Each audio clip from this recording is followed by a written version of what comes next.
오늘의 말씀은 호세야 10장입니다. 이스라엘은 열매 맺는 무성한 포도나무라. 그 열매가 많을수록 재단을 많게 하며 그 땅이 번영할수록 주상을 아름답게 하도다. 그들이 두 마음을 품었으니 이제 벌을 받을 것이라.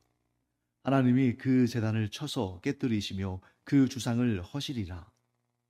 그들이 이제 이르기를 우리가 여호와를 두려워하지 아니하므로 우리에게 왕이 없거니와 왕이 우리를 위하여 무엇을 하리요 하리로다. 그들이 헛된 말을 내며 거짓 맹세로 언약을 세우니 그 재판이 밭이랑에 돋는 독초 같으리로다. 사마리아 주민이 벳 아웬의 송아지로 말미암아 두려워할 것이라. 그 백성이 슬퍼하며 그것을 기뻐하던 제사장들도 슬퍼하리니 이는 그의 영광이 떠나감이며 그 송아지는 아수르로 옮겨다가 예물로 야렙 왕에게 드리리니 에브라임은 수치를 받을 것이요 이스라엘은 자기들의 계책을 부끄러워할 것이며 사마리아 왕은 물 위에 있는 거품같이 멸망할 것이며 이스라엘의 죄 곧 아웬의 산당은 파괴되어 가시와 찔레가 그 제단 위에 날 것이니 그때에 그들이 산더러 우리를 가리라 할 것이요 작은 산더러 우리 위에 무너지라 하리라. 이스라엘아, 내가 기브아 시대로부터 범죄하더니 지금까지 죄를 짓는구나. 그러니 범죄한 자손들에 대한 전쟁이 어찌 기브아에서 일어나지 않겠느냐? 내가 원하는 때에 그들을 징계하리니 그들이 두 가지 죄에 걸릴 때에 만민이 모여서 그들을 치리라. 에브라임은 마치 길들인 암소 같아서 곡식 밟기를 좋아하나 내가 그의 아름다운 목에 멍에를 메우고 에브라임 위에 사람을 태우리니 유다가 밭을 갈고 야곱이 흙덩이를 깨뜨리리라. 너희가 자기를 위하여 공의를 심고 인애를 거두라. 너희 묵은 땅을 기경하라. 지금이 곧 여호와를 찾을 때니 마침내 여호와께 오사 공의를 빛처럼 너희에게 내리시리라. 너희는 악을 밭가라 죄를 거두고 거짓 열매를 먹었나니 이는 내가 내 길과 내 용사의 많음을 의뢰하였음이라. 그러므로 너희 백성 중에 요란함이 일어나며 내 산성들이 다 무너지되 살만이 전쟁의 날에 벳 아벨을 무너뜨린 것 같이 될 것이라. 그때에 어머니와 자식이 함께 부서졌도다. 너희의 큰 악으로 말미암아 베델이 이같이 너희에게 행하리니 이스라엘 왕이 새벽에 정령 망하리로다.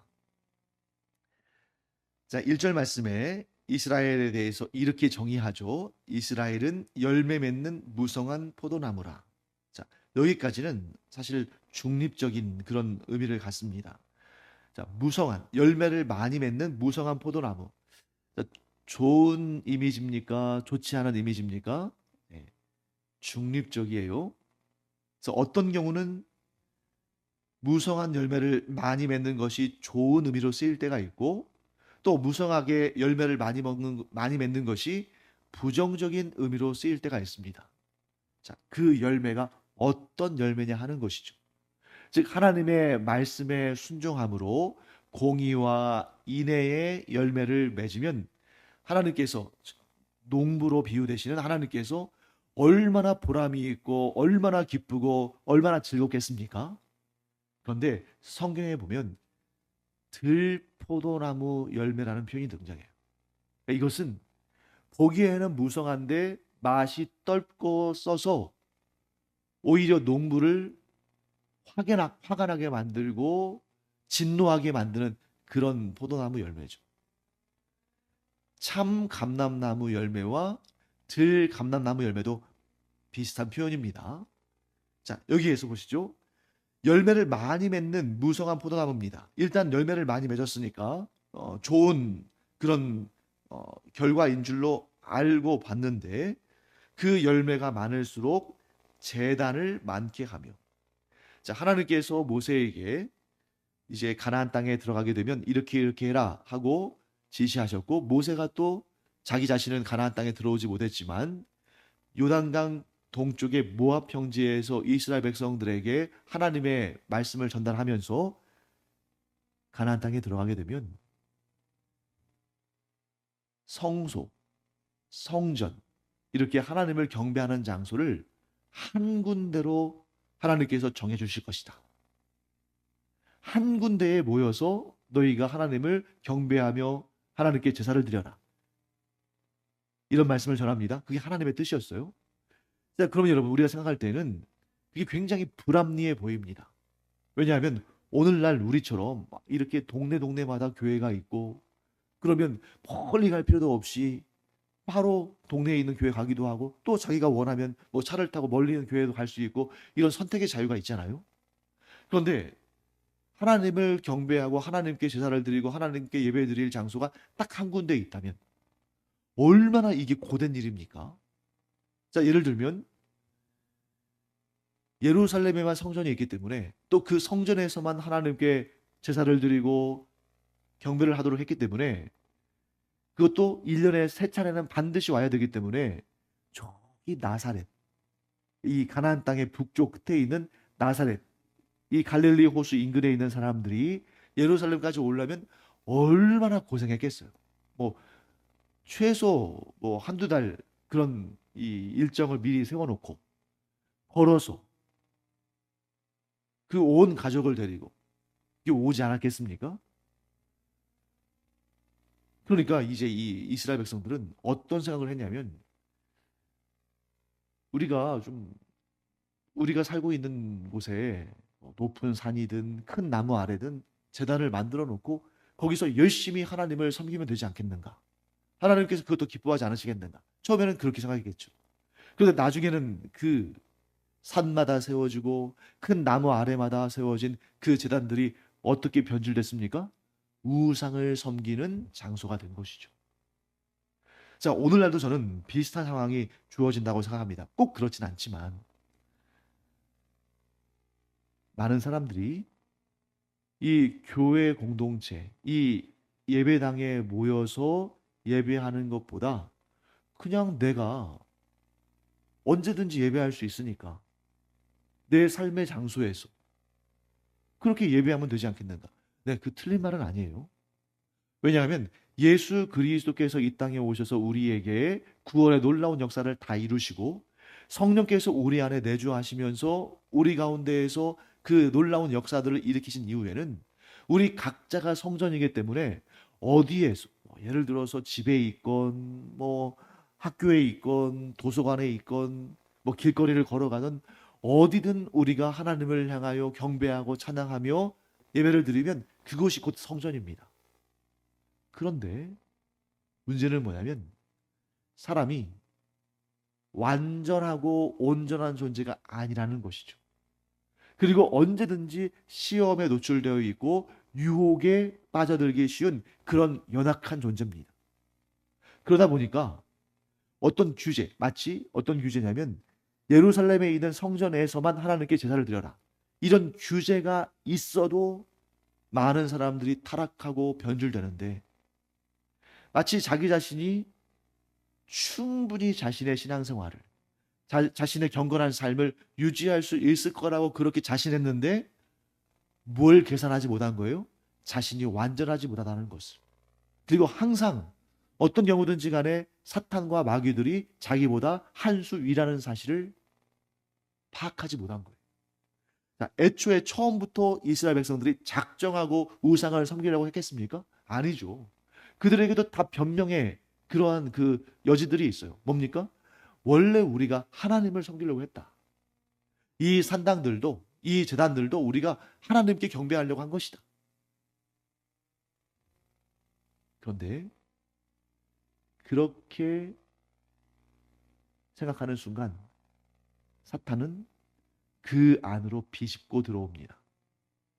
마치 뭐와 같냐면, 우리가 가끔씩 그런 이 동물의 왕국 같은 그런 프로그램을 보면 항상 이 초식 동물들이 떼지어 다니는 걸 알 수 있죠. 왜 떼지어 다닐까요? 홀로 떨어지면 반드시 그 맹수들, 사자나 뭐 늑대나 곰이나 이런 맹수들의 먹잇감이 되기 때문에 항상 뭉쳐 다녀요. 그런데 일부러 누가 연출한 것도 아닌데 간혹 가다가 자기 맘대로 한쪽에 떨어져 나가서 거기에서 혼자 풀 뜯어 먹고 있는 그런 사슴이나 그런 소가 있잖아요. 그러면 10중 8구는 맹수들의 표적이 돼서 결국에는 잡혀먹고 맙니다. 그러니까 하나님께서 그런 사실을 아신 거예요. 너희가 이 성전을 중심으로 똘똘 뭉쳐서 어떤 이가 좀 시험 당할 것 같으면 그 사람을 또 권면하기도 하고 훈계하기도 하고 때로는 징계하기도 하고 하면서 이 믿음의 이 중심부에서 멀어지지 않도록 그렇게 하나님께서 붙들어 매시고 그러면서 서로 이 믿음으로 하나 되고 서로 사랑으로 하나 돼서 이 신앙을 지킬 수 있도록 도와줘야 되는데 일단 편의를 생각해서 자기 자신이 충분히 자신의 믿음 생활을 지켜낼 수 있다고 생각해서 때로는 귀찮아서 그렇게 이제 산당을 짓고 제단을 쌓고 하다 보니까 어떻게 된 것입니까? 결국 사탄과 마귀들의 시험에 우상 숭배의 유혹에 넘어가서 범죄를 하게 된 것이죠. 그런데 오늘 여러분들이 오늘 본문의 말씀을 읽으실 때에 아주 반복적으로 나오는 지명 하나를 발견할 수가 있습니다. 자, 그 지명이 뭐냐면 5절 말씀 볼까요? 사마리아 주민이 벳 아웬의 송아지로 말미암아 두려워할 것이다. 자, 이 벳 아웬의 송아지가 막 무섭고 흉측하고 그래서 두려워한 것이 아니라 그 벳 아웬의 송아지가 만들어낸 그 결과로 인해서 이 송아지로 인하여서 발생한 그 결과로 인해서 두려워한다는 것이죠. 그 다음에 여러분들 또 계속 이렇게 보시면 8절 말씀에 또 벳자가 빠지고 아웬이 등장하죠. 쭉 여러분들 또 보시면 그 아래에도 그 비슷한 그러한 지명들이 쭉 등장합니다. 그래서 15절 말씀 보시면 베델이 등장합니다. 벳 아웬 또는 아웬, 베델 발음들이 좀 비슷하지 않아요? 네, 같은 지역을 말하는 겁니다. 우리가 잘 알기로는 어떤 지역이에요? 베델이죠. 여러분 베델이 성경에서 처음으로 등장한 것은 언제입니까? 야곱 때죠. 야곱이 형 에서를 두려워해서 형 에서의 장자의 명분을 도둑질한 다음에 두려워서 도망칠 때 베델에서 하나님을 만나요. 그래서 거기에서 그가 베고자 하던 그 돌베개를 제단으로 삼아서 거기에서 하나님께 서원을 하는 그런 마음을 갖죠. 하나님을 경배합니다. 하나님을 예배하는 자리입니다. 그런데 그 자리가 어떻게 변질됩니까? 북이스라엘의 지금 이 호세아 선지자는 북이스라엘의 하나님의 말씀을 전하는 선지자니까요. 북이스라엘의 초대 왕인 여로보암 왕이 그 베델에 뭘 세웁니까? 제단을 세우고 그 위에 또 송아지 우상을 세워요.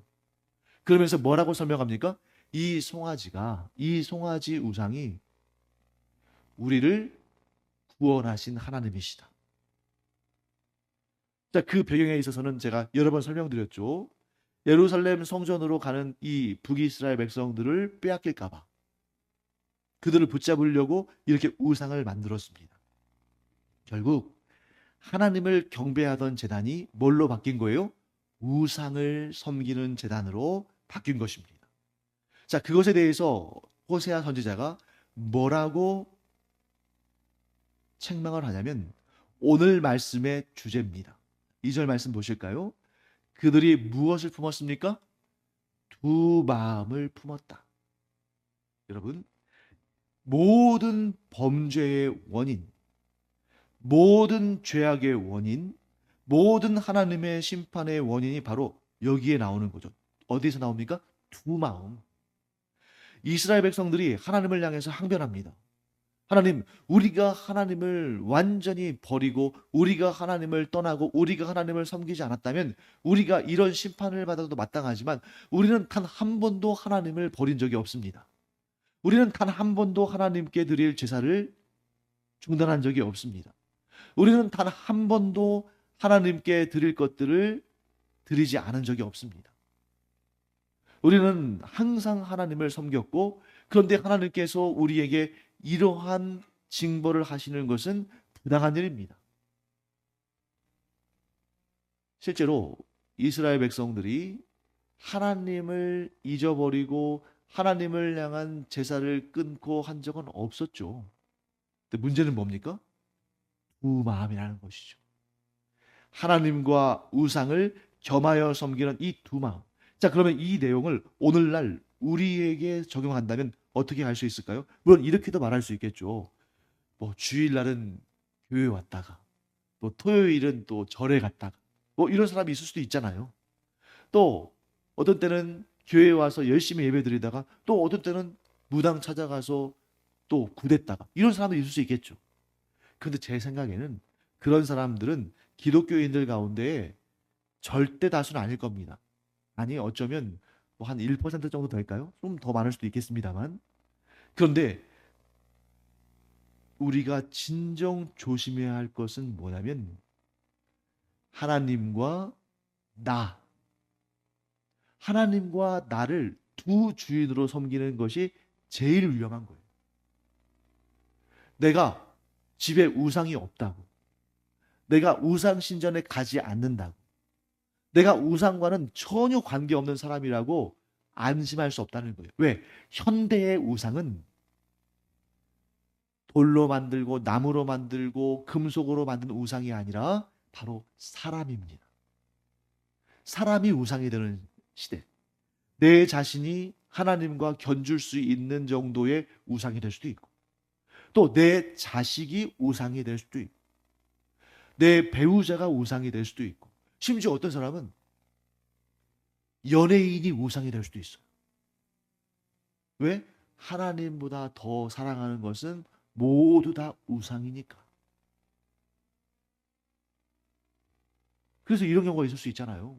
뭐 우리 교회는 아직 그런 분들이 안 계시고 앞으로도 안 계시기를 간절히 소원합니다만, 그나마 다행인 것은 그런 아이돌 그런 그룹이나 이런 가수들이 주일 오전에 콘서트를 안 해서 다행인 것 같아요. 그 아침부터는 안 하잖아요.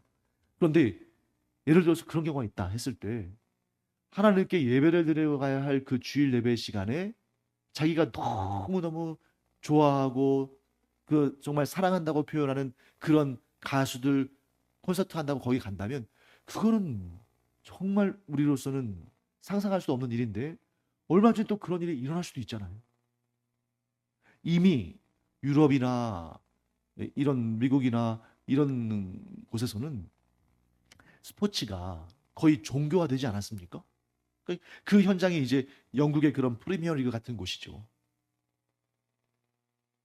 그 많은 사람들이 사실 종교개혁, 이 16세기, 7세기, 16세기, 17세기 이때 종교개혁이 한참 활발하게 이루어지고 신앙의 열기가 뜨겁게 유럽을 덮을 때는 그 수많은 유럽 사람들이 교회에 와서 자기 죄를 회개하고 하나님께 경배드리고 그렇게 살았어요. 그런데 그 사람들 그렇게 하나님께 열정을 품고 열광하고 하나님을 찬양하고 힘있게 주님을 섬겼던 자들이 지금은 다 어디 가 있습니까? 축구장에 가 있는 거죠. 그 축구장에서 그 슈퍼스타들이 막 골을 넣으면 정말 막 그 환호성을 내지르면서 그렇게 좋아하잖아요. 과연 하나님을 향해서도 그렇게 좋아하는가? 하나님을 향해서는 냉랭하면서 그런 소위 말해서 뭐 스포츠 영웅 또 무슨 뭐 연예계 영웅 이렇게 지칭되는 사람들 향해서는 얼마나 자기의 모든 것을 다 내줄 수 있을 것처럼 그렇게 열광하는 그런 시대가 되어버린 너무나 안타까운 일이죠. 그런데 그것이 오늘날 우리에게도 있을 수 있다는 거죠. 자, 예전은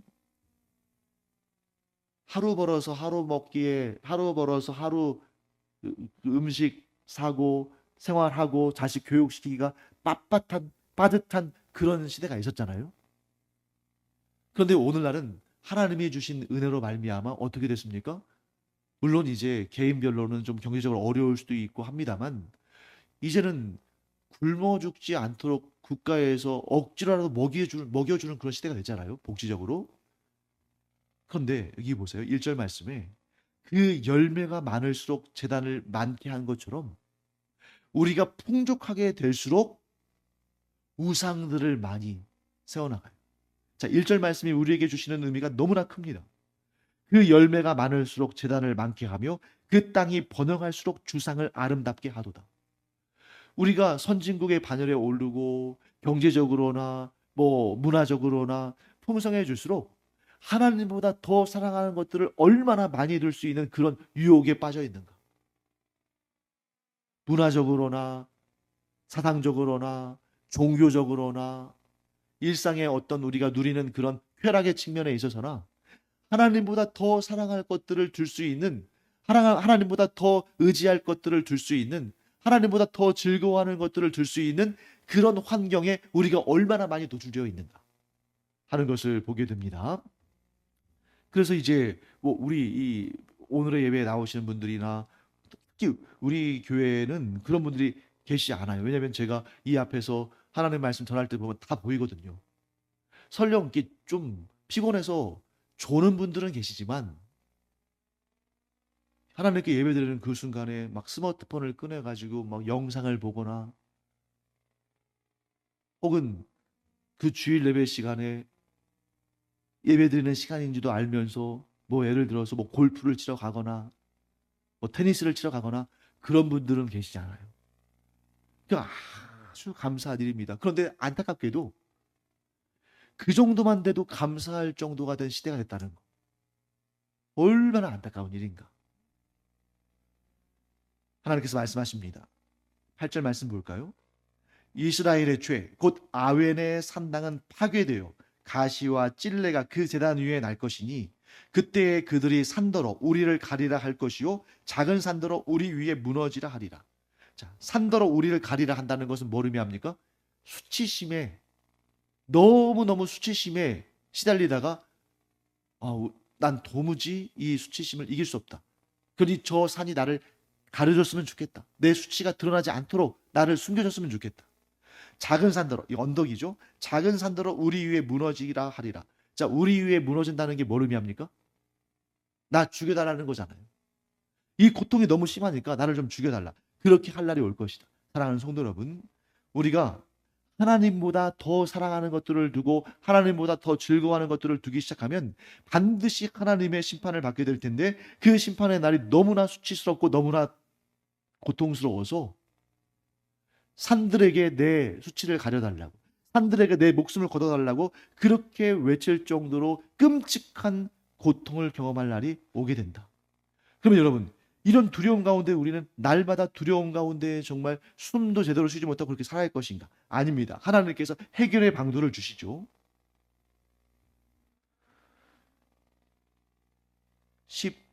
12절 말씀 보겠습니다. 너희가 자기를 위하여 공의를 심고 인애를 거두라. 자, 여러분, 누구를 위해서요? 자기를 위해서. 그러면 자기를 위해서, 이거 좀 안 좋게 느껴지잖아요. 자기를 위해서 하면 여러분 좀 약간 이기적으로 느끼잖아요. 근데 여기서 무슨 뜻이냐면 자신의 구원함을 위해서 이런 뜻이에요. 너희가 너희를 구원하기 위해서는 공의를 심고 인애를 거두라. 자, 공의를 심고 인애를 거둔다는 게 뭘까요? 이것은 보통 이 부분만 딱 보면 사람들에게 공평하게 대하고 사람들에게 인자와 자비를 베풀라 이렇게 볼 수도 있지만 그 이전에 하나님을 향하여 공의를 심고 인애를 거두는 것이 먼저입니다. 자, 우리가 목사님 어떻게 하나님을 향해서 공의를 심고 인애를 베풉니까? 이거 거꾸로 된 거 아닙니까? 아니죠. 왜냐하면 공의는 뭡니까? 바른 것이잖아요. 하나님을 향해서 너희가 마땅히 해야 될 그 바른 신앙을 가져라. 자, 인애. 인애라는 것은 뭐냐면 우리말로 쉽게 표현하면 사랑인데 하나님께서 우리에게 베푸는 사랑은 자비입니다. 우리가 하나님께 베푸는 사랑, 우리가 하나님께 베푸는 인애는 뭡니까? 충성이죠.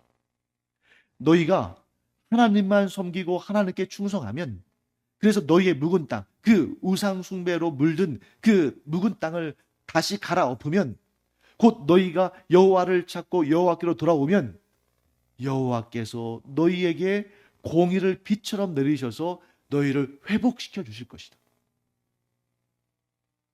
13절 말씀, 너희는 지금까지 악을 닦아라. 죄를 거두고 거짓 열매를 먹었다.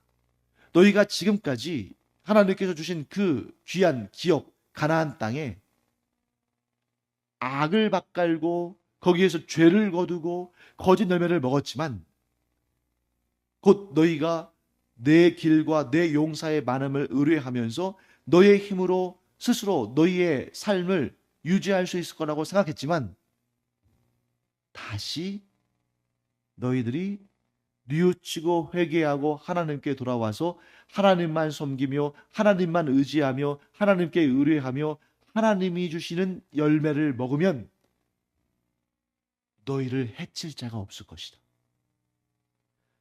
사랑하는 성도 여러분, 하나님은 분명하게 제시하시는 분이셔요. 그래서 누구도 하나님 앞에 억울하다고 말할 수 없고 누구도 하나님 앞에서 이의를 제기할 수 없고 항변할 수 없습니다. 왜? 하나님은 분명히 보여주셨거든요. 여러분과 제가 하나님의 말씀을 따라 하나님만 섬기며 하나님과 비교할 그 어떤 것도 두지 않으며 하나님을 가장 기뻐하고 하나님의 뜻에 가장 마음을 둔다면 여기에 나와 있는 어떠한 저주와 형벌과 징계와 심판도 우리에게 임하지 않을 것입니다. 너무나 분명히 말씀하셨어요. 그래서 우리가 우리의 삶을 하나님께 징계받고 심판받을 삶으로 만들어가지 않고 하나님께 칭찬받고 상받고 복받는 그런 삶으로 우리의 삶을 하나님께 드리는 그러한 경건한 하나님의 사람들이 되기를 간절히 축원합니다. 한 가지만 기억하면 되겠죠? 나는 하나님께 충성한다. 그리고 그 충성을 무엇으로 표시합니까? 두 마음을 품지 않으리라. 두 마음을 품지 않고 하나님께 공의와 인애, 곧 하나님께 충성을 다함으로 말미암아 하나님의 심판이 아닌 하나님의 상과 복과 은혜를 얻는 그런 우리가 되기를 간절히 축원합니다. 기도하겠습니다. 하나님, 저희가 이 패역한 이스라엘처럼 두 마음을 품는 자가 되기를 원치 않습니다.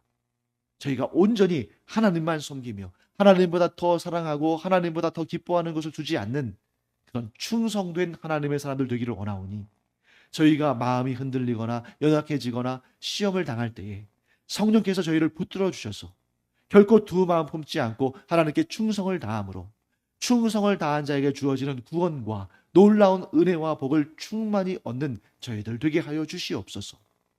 감사드리며 예수님의 이름으로 축복하며 기도합니다. 아멘.